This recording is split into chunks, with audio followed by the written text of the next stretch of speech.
You want answers? I think I'm entitled to. You want answers? I want the truth! You can't handle the truth! Thank you guys very much. So the president is bringing back the hottest economy in modern history. Today's job numbers are proof. There were 1.4 million jobs added in August, beating expectations. Unemployment fell by 1.8%, also beating expectations.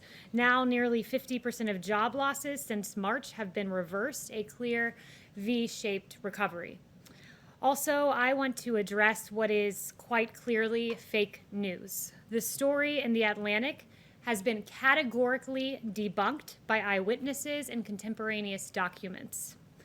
The Atlantic claims, quote, when President Trump canceled a visit to the Aisne-Marne American Cemetery near Paris in 2018, he blamed rain for the last-minute decision, according to The Atlantic, saying the helicopter couldn't fly and that Secret Service wouldn't drive him there. Neither claim was true, says The Atlantic. That has been debunked. Behind me, you will see an email from one of the president's military aides that clearly reads, "We are a bad weather call for today's lift." The Atlantic reporting is based on 4 cowardly anonymous sources who probably do not even exist.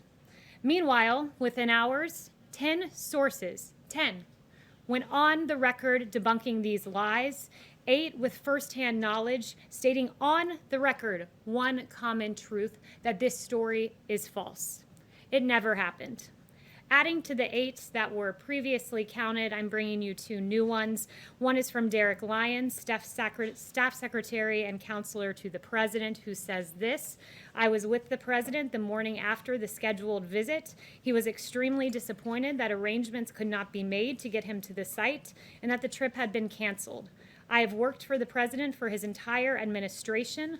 One of my responsibilities is working with him on the many letters he signs to the families of our nation's fallen heroes. In all my time at the White House, Derek writes, I have never heard him utter a disparaging remark of any kind about our troops. In my view, he holds the brave men and women of our armed forces in the highest regard.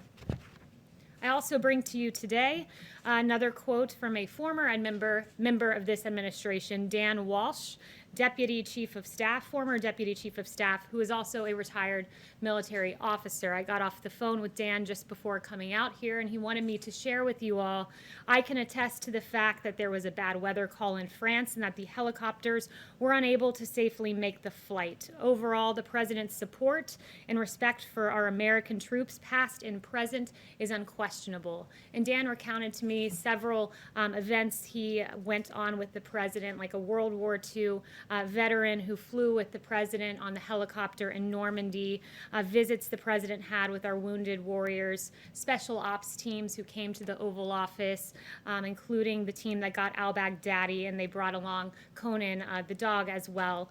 He met with families at the Army-Navy game. He does this routinely. And at the World Series, when he got an opportunity to go watch the Nationals, he brought veterans with him. And I can tell you from what I've seen from this president, I have heard him describe his visits to Walter Reed in detail, and the angst he has had and the compassion he has had and the hurt he has had viewing these warriors who have been absolutely injured in the line of duty and are courageous heroes. And I've heard him recount how meaningful those visits are. I've also seen him just a day before this article came up talk about there was rain and lightning popping around, and he said, I want to go out there and I want to talk to our World War II veterans. This is America's greatest generation, and the president holds them in the highest of regards. So why would a publication abandon all journalistic integrity and publish this story?